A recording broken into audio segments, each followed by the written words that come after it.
नमस्कार दोस्तों, मैं केपी केमिस्ट्री पॉइंट में आपका स्वागत करता हूं।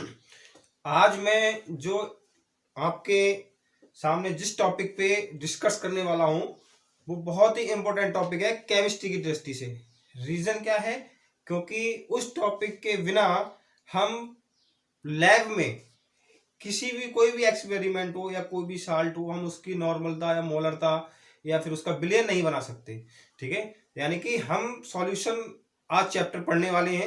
इंटरमीडिएट में लगभग इस चैप्टर से 8 से 10 नंबर आने वाले हैं यूपी बोर्ड इंटरमीडिएट में। ठीक है, जिसमें मैं आज आपको कम से कम 2 नंबर क्लियर कराने वाला हूं एक क्लास में। ठीक है, जिसमें हम पहले आज पढ़ेंगे, पहले बिलियन समझ लीजिए कि बिलियन क्या होता है। इसके बाद हम पढ़ने वाले हैं नॉर्मलता और मोलरता।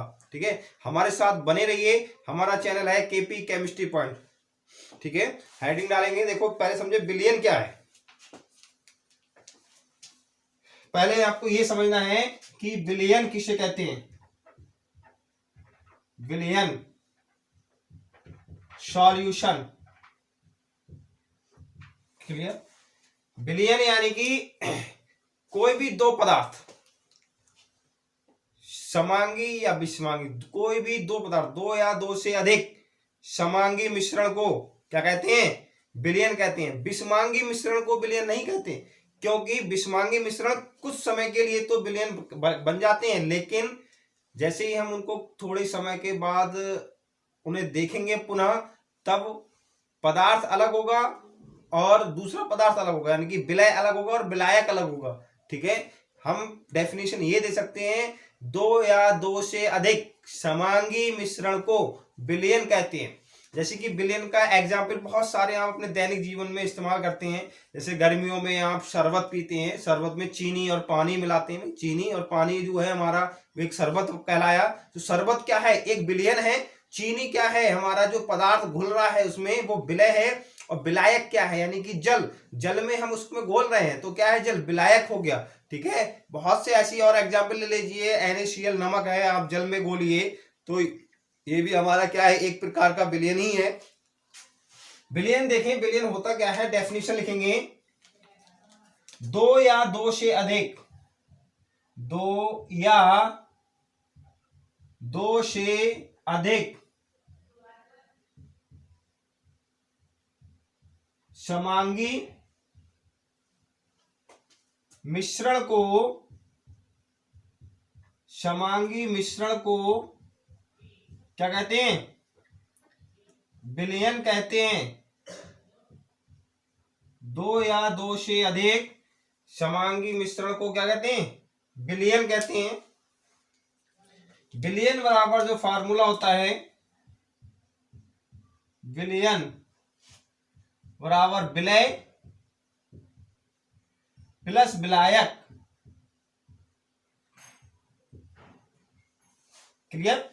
विलयन बराबर विलय प्लस विलायक, यानी कि सॉल्यूशन, इंग्लिश में देखेंगे सॉल्यूशन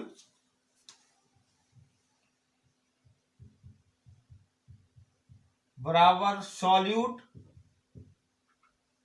सॉल्यूट प्लस सॉल्वेंट। ठीक है, सॉल्यूट प्लस सॉल्वेंट। ठीक है, अब हम इसमें समझना क्या है, यानी कि बिलियन का मैं एग्जांपल आपको बता चुका हूं। यानी जैसे कि दो या दो से अधिक समांगी, समांगी होना चाहिए, विषमांगी नहीं होंगे। विषमांगी होंगे तो वो कुछ समय के लिए तो दिखेंगे, लेकिन कुछ समय पश्चात वो अलग हो जाएंगे, सेपरेट हो जाएंगे, तो वो बिलियन नहीं कहलाएंगे। ठीक है, जैसे शरबत बताया था मैंने, चीनी मतलब चीनी और जल का जो मिश्रण था वो शरबत कहलाता है। उसमें चीनी क्या है? विलय है। जल क्या है? विलायक है। ठीक, मैंने आपको एक एग्जांपल और दिया था जिसमें NaCl को हमने जल में घोला था। अच्छा, विलयन जो होते हैं, ऐसे नहीं है कि विलयन केवल हमारा जल में घोलने पर ही विलयन बन रहा है। ठोस, ठोस का भी विलयन कहलाता है। जैसे कि आप मिश्र धातु ले लीजिए, कोई भी कॉपर तथा टिन का मिश्रण। ठीक है, और जैसे कि आपने सोने चांदी की दुकान पर जाते हैं तो उसमें कुछ सोने में मिलावट आ जाती है कॉपर की, तो वो क्या है हमारे? वो भी विलयन कहलाते हैं, लेकिन वो ठोस का ठोस में विलयन कहलाता है। कुछ विलयन होते हैं जो द्रव में ठोस के विलयन कहलाते हैं। कुछ गैस के गैस में विलयन कहलाते हैं। ठीक है, जैसे अमोनिया और हाइड्रोजन को, दोनों गैसेज हैं, मिलाने पर क्या बनना है, अमोनिया बनती है, हाइड्रोजन और नाइट्रोजन को मिलाने पर, तो वो गैस का गैस में मिश्रण हो गया। इसी प्रकार से वो बहुत लंबा टॉपिक है, लेकिन इंटरमीडिएट के पॉइंट ऑफ व्यू से इतना वो नहीं पूछा जाता है, एक बेसिक सा है, तो इसको हम ज्यादा स्किप कर देते हैं। लेकिन हम जो मेन पॉइंट है, क्योंकि अब एग्जाम हमारे नजदीक ही है, तो हम मेन टॉपिक जो मेन पॉइंट है, फुल्ली केमिस्ट्री हम 15-20 दिन में इंटरमीडिएट की तैयार करने वाले इस प्लेटफॉर्म पे। क्लियर? अब हमें पढ़ना है विलय क्या होते हैं और विलायक क्या होते हैं। हेडिंग बनाएंगे विलय। विलय यानी कि सॉल्यूट, वे पदार्थ जो विलायक के अंदर घुलने की क्षमता रखते हैं,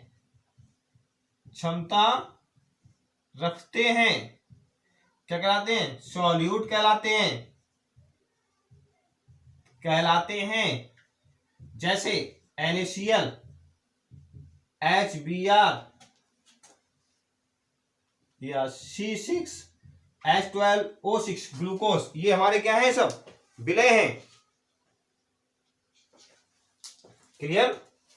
क्या हो गए, विलय हो गए। फिर हेडिंग बना डालें विलायक।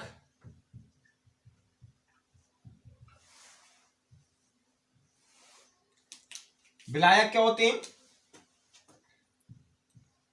वे पदार्थ जो विलय को अपने अंदर घोलने की क्षमता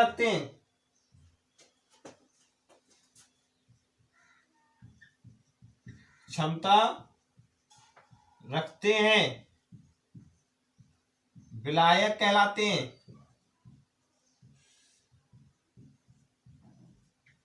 जैसे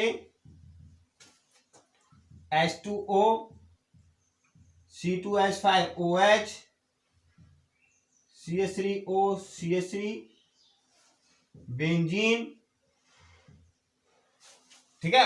अच्छा, अगर आप सोच रहे हैं कि एथिल अल्कोहल हमने यहां पे क्यों ले लिया, भाई एथिल अल्कोहल जल में घुल जाता है, लेकिन अगर कुछ केमिकल हमारे ऐसे होते हैं जो एथिल अल्कोहल में घुल जाते हैं, तो उनके लिए क्या कैसा कार्य करेगा, विलायक का कार्य करेगा। क्लियर? एसीटोन भी होता है हमारा, विलायक का कार्य करता है, बेंजीन भी विलायक का कार्य करती है। अगर हम इसको जल में घोलेंगे तो ये विलायक का कार्य करेंगे। ठीक, विलयन फिर बता रहा हूं, विलयन समझ लीजिए, विलयन बराबर विलय प्लस विलायक, क्योंकि नेक्स्ट टॉपिक में हम विलयन जब तक हमें क्लियर नहीं होगा, विलय और विलायक क्लियर नहीं होगा, तब तक हम न्यूमेरिकल नहीं कर सकते। ठीक है, उसमें आपको खुद पहचानना होगा कि कौन सा पदार्थ विलय है और कौन सा विलायक है। विलय वो होंगे जो हमेशा दूसरों में घुलेंगे, हमेशा ध्यान रखना, कॉमनली ट्रिक के माध्यम समझे, जो घुलते हैं वो क्या कहलाते हैं, विलय कहलाते हैं, और जिनमें घुलते हैं वो विलायक कहलाते हैं, यानी कि जो अपने अंदर घोलने की क्षमता रखते हैं वो क्या कहलाएंगे, विलायक कहलाएंगे। अच्छा, विलय और विलायक घुलने के पश्चात जो पदार्थ हमें मिश्रण यानी कि मिलेगा वो हमारा क्या कहलाएगा, विलयन कहलाएगा। क्लियर हो गया? अब हम इसमें जो नेक्स्ट टॉपिक पढ़ने वाले हैं वो बहुत ही इंपॉर्टेंट टॉपिक है, लैबोरेटरी के मेथड से भी, एग्जाम की दृष्टि से भी। ठीक है, यानी कि हम पढ़ेंगे नॉर्मलता।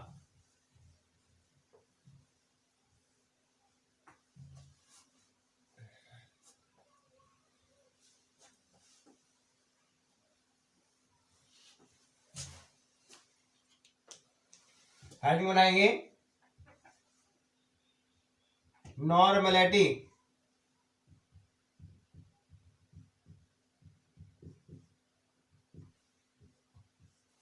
नॉर्मलता क्या होती है, सिंपल परिभाषा है, एक दो लाइन में, एक ही लाइन में देख लीजिए।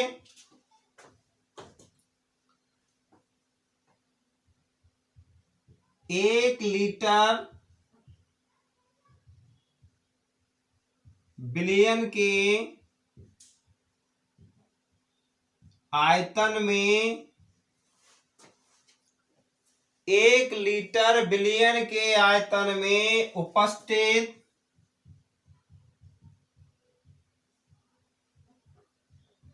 विलय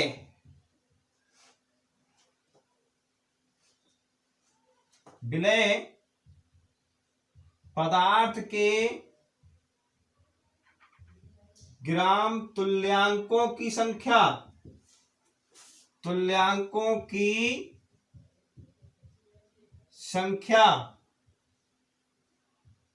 बिलियन की नॉर्मेलिटी कहलाती है। क्लियर? यानी कि 1 लीटर बिलियन के आयतन में उपस्थित विलय पदार्थ के ग्राम तुल्यांकों की संख्या उस बिलियन की क्या कहलाएगी? नॉर्मेलिटी कहलाएगी। ठीक, इसे कैपिटल एन द्वारा प्रदर्शित करते हैं।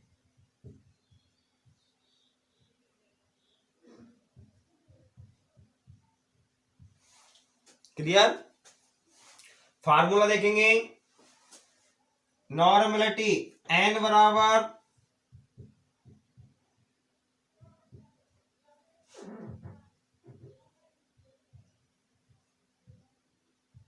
विलय पदार्थ के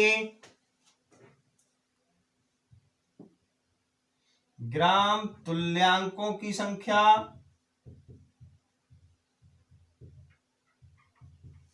बटे बिलियन का आयतन किसमें? लीटर में। ठीक है, इसी फार्मूले से हमने ये परिभाषा लिखी है।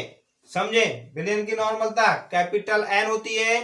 ठीक है, फार्मूला क्या होगा? विलय पदार्थ के ग्राम तुल्यांकों की संख्या अपॉन बिलियन का आयतन किसमें? लीटर में। ये इसी से हमने डेफिनेशन कैसे बनाई भाई? 1 लीटर आयतन में उपस्थित विलय पदार्थ के ग्राम तुल्यांकों की संख्या उस विलयन की क्या कहलाती है? नॉर्मलता कहलाती है। इसका मात्रक बहुत इंपॉर्टेंट है। मात्रक हम क्या लिखेंगे नॉर्मलता का? या तो एन लगा देते हैं या हम लिखेंगे ग्राम तुल्यांक प्रति लीटर। ये इसका मात्रक हो गया। यहां लिख देते हैं मात्रक ग्राम तुल्यांक प्रति लीटर। ठीक है, अब आपको यह जानना है कि किसी पदार्थ के ग्राम तुल्यांक कैसे निकलते हैं भाई। ये बहुत इंपॉर्टेंट टॉपिक है। किसी भी पदार्थ के तुल्यांकों की संख्या अगर हमें ज्ञात करनी हो तब हम कैसे ज्ञात करेंगे?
हमें क्या जानना है?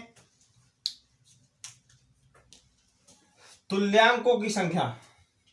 सबसे पहले हमें हेडिंग बनाना है, नॉर्मलता भी मिटा दीजिए।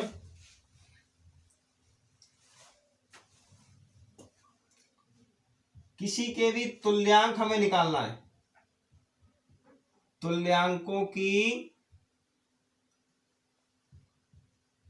संख्या। ठीक है,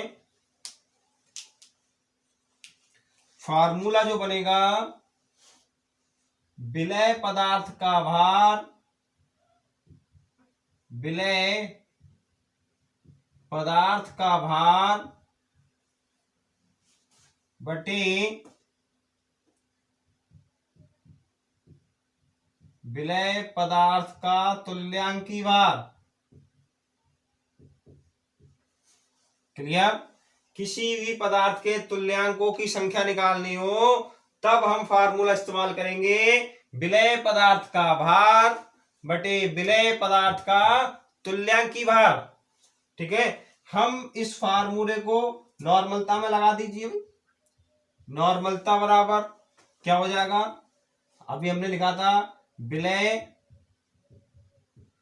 पदार्थ के तुल्यांकों की संख्या बटे विलयन का आयतन लीटर में।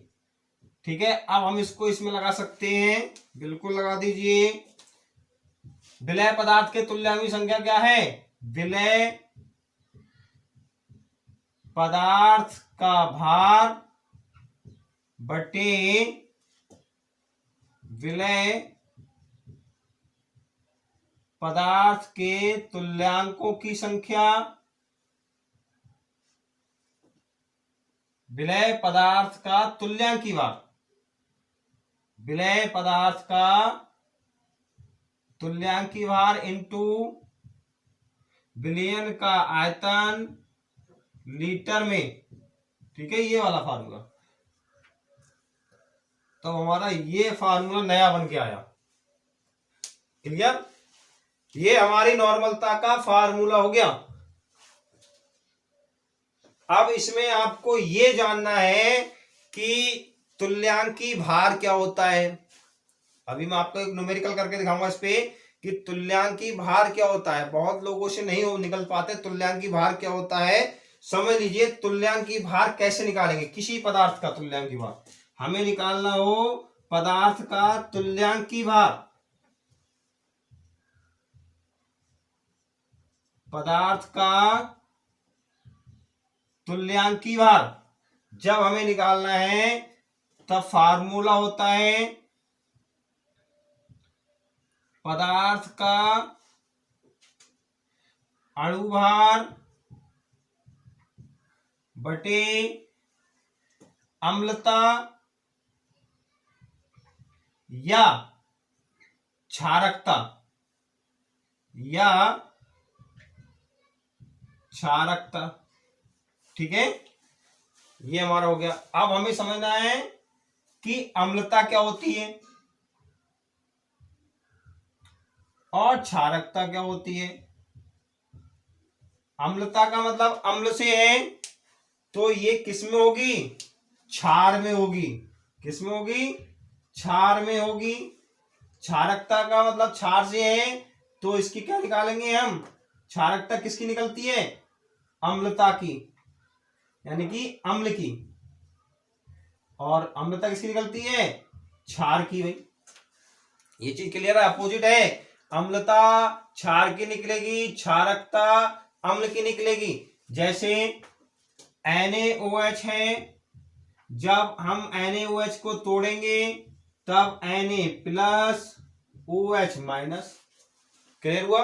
कितने माइनस आवेश आए इस पर, 1। OH माइनस कितने हैं, 1। तो इसकी हमारी क्षार है तो इसकी अम्लता क्या हो गई, क्षार की अम्लता क्या हो गई हमारे पास, यानी कि 1 हो गई। ठीक है, अब हमारा H2SO4 ले लीजिए। ये हमारे पास क्या है, अम्ल है। जब हम इसको तोड़ेंगे तब क्या होगा, H plus SO4 double minus. ठीक है, H प्लस कितने हैं, 2। तो इसकी हमारी क्षारकता कितनी हो गई, क्षारकता कितनी हो गई, 2।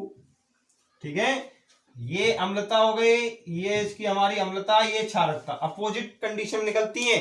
जितने OH माइनस आयन होते हैं क्षार में, वह उसकी क्या कहलाएगी, अम्लता कहलाएगी। जितने अम्ल में H+ आयन होते हैं वह उसकी क्या कहलाएगी, क्षारकता कहलाएगी। जब कुछ कंडीशन ऐसे होते हैं कि अम्ल H+ और OH- नहीं दे रखे होते हैं, तब उनपे हम आवेश के अनुसार लगा देते हैं कि भाई माइनस आवेश कितने हैं। इसकी सोडियम कार्बोनेट है, जैसे एग्जाम्पल हम ले लेंगे सोडियम कार्बोनेट हो गया, ठीक है।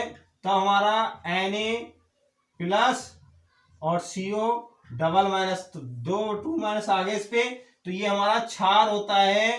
तब इसकी जो अम्लता कहलाएगी वो क्या कहलाएगी, 2 कहलाएगी। क्लियर, अम्लता हो गई 2। ठीक, अब मैं आपको इस पे एक न्यूमेरिकल भी करके दिखाऊंगा। पहले मैं इसका एक शॉर्ट फार्मूला, अब तक तो मैंने ये डीपली पढ़ा था, जो बुकों में पढ़ते हैं सब जगह लिखा होता है। एक वेरी इजी और वेरी शॉर्ट फार्मूला है। जब किसी भी पदार्थ का आयतन, विलयन का आयतन ml में दिया हो और हमें उसकी नॉर्मलता ज्ञात करनी हो, और नॉर्मलता भी दे रखी हो या हमें भार ज्ञात करना हो, तब उसके लिए एक शॉर्ट फार्मूला है, केवल एक लाइन का, उसमें आप समझना है। बहुत ही इजी है। अभी मैं इस पे न्यूमेरिकल दूंगा, आपको न्यूमेरिकल कराता हूं मैं एक दो, फिर देख लीजिए। एक नंबर आपका 100% यहां से क्लियर हो जाएगा। एक मोलरता से आता है, जैसे कि शॉर्ट फार्मूला नोट करके लिखेंगे। यदि विलयन का आयतन ml में हो तथा नॉर्मलता दी गई हो, नॉर्मलता दी गई हो और पदार्थ का भार ज्ञात करना हो, तब शॉर्ट फार्मूला है W बराबर NeV/1000। ठीक है, स्टार लगा लीजिए। कुछ नहीं, जो अब तक हमने पढ़ाया उसको कुछ बिल्कुल आपको याद रखने की जरूरत नहीं है, केवल आपको इतने ये फार्मूला याद रखना है, W बराबर NeV/1000। बस यही एक शॉर्ट फार्मूला है। इसमें W क्या है, E क्या है, N क्या है, B क्या है, ये सब मैं आपको भी बताने वाला हूं।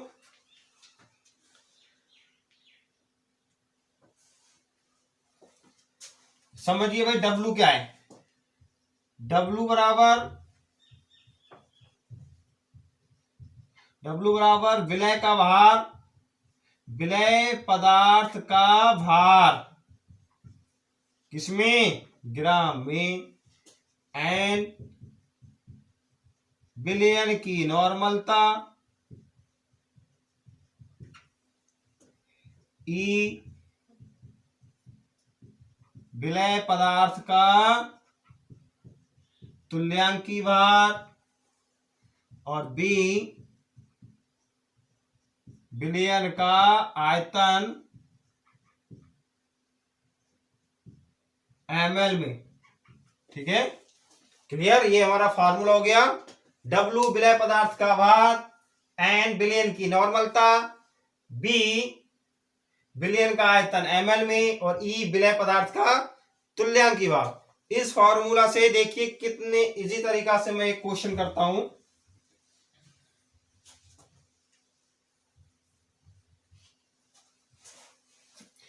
क्वेश्चन देखें, 0.1 ग्राम तुल्यांक प्रति लीटर NaOH का विलयन 250 ml है, तब विलयन की नॉर्मलता ज्ञात कीजिए। ठीक है, ये क्वेश्चन है। 0.1 ग्राम तुल्यांक प्रति लीटर NaOH का विलयन कितना दे रखा है, 250 ml दे रखा है। हमें क्या करना है, क्या विलयन की नॉर्मलता हमें ज्ञात करनी है। तो इसमें ज्ञात करने के लिए हम क्या करेंगे, फार्मूला ये लगाएंगे, W बराबर NeV बटे 1000। अब इसमें क्या क्या चीज दे रखी है वो हम समझ लेंगे। यानी कि स्मॉल w क्या दे रखा है, विलय पदार्थ का भार, जो कि हमें क्या करना है, नहीं विलयन की नॉर्मलता दे रखी, विलयन का, चेंज कर लीजिए, विलयन का तब पदार्थ का भार ज्ञात कीजिए, पदार्थ का भार ज्ञात कीजिए, ये क्वेश्चन बनेगा। ठीक है, हमें भार ज्ञात करना होगा। नॉर्मलता 0.1 दे रखी है, ग्राम तुल्यांक प्रति लीटर। ई क्या दे रखा है भाई, NaOH है, NaOH, हमें ई ज्ञात करना है NaOH का। कैसे ज्ञात करेंगे, सोडियम का परमाणु भार कितना होता है 23, ऑक्सीजन का 16 और हाइड्रोजन का 1, तो इनका जो अणु भार निकल के आया वो 40 आया। अणु भार क्या है 40। ठीक है, जब हम इसको तोड़ेंगे तब Na+OH-। ठीक है, तुल्यांकी भार बराबर, फार्मूला बताया था हमने, अणु भार बटे, अब ये क्षार है तो इसकी क्या निकालेंगे, अम्लता। ठीक, अम्लता कितने निकल के आएगी, कितने माइनस आवेश है 1, तो अणु भार कितना है इसका 40 बटे 1, यानी कि 40। जितना अणु भार है उतना ही इसका तुल्यांकी भार है, तो ई का मान कितना हो गया हमारे पास 40 हो गया। आयतन विलयन का कितना दे रखा है, विलयन का आयतन 250 ml दे रखा है। इस फार्मूले हम लगा दीजिए, जब इसमें हम लगाएंगे तो W बराबर E के स्थान पर क्या है 0.1, सॉरी N के स्थान पर 0.1, और E हमारा पदार्थ का तुल्यांकी भार है, कितना निकल के आया 40, B क्या है 250 बटे 1000 ही। ठीक, कैलकुलेशन कर लीजिए, पॉइंट हटाएंगे, 0 बढ़ाएंगे 1 2,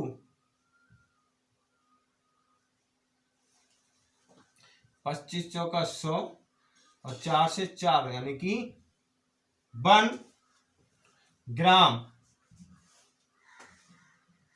ठीक, कितने ग्राम की आवश्यकता होगी, 0.1 ग्राम तुल्यांक प्रति लीटर NaOH की। NaOH का विलयन बनाएंगे हम 250 ml, तो हमें कितना घोलना पड़ेगा 250 ml विलयन में 1 ग्राम। अगर हम NaOH घोलेंगे तो उस विलयन की नॉर्मलता क्या होगी हमारे पास 0.1 ग्राम प्रति लीटर निकल के आएगी। क्लियर, यानी कि अगर हम 250 ml में 1 ग्राम घोलें तब विलयन की कितने नॉर्मलता का विलयन बनेगा 0.1 नॉर्मलता का विलयन बनेगा। ठीक है, आज की क्लास में बस इतना ही। अगर वीडियो पसंद आई हो तो लाइक करें, शेयर करें, चैनल सब्सक्राइब करें और कमेंट बॉक्स में एक कमेंट जरूर छोड़ें। खुश रहिए, मस्त रहिए, पढ़ते रहिए। Thank you very much.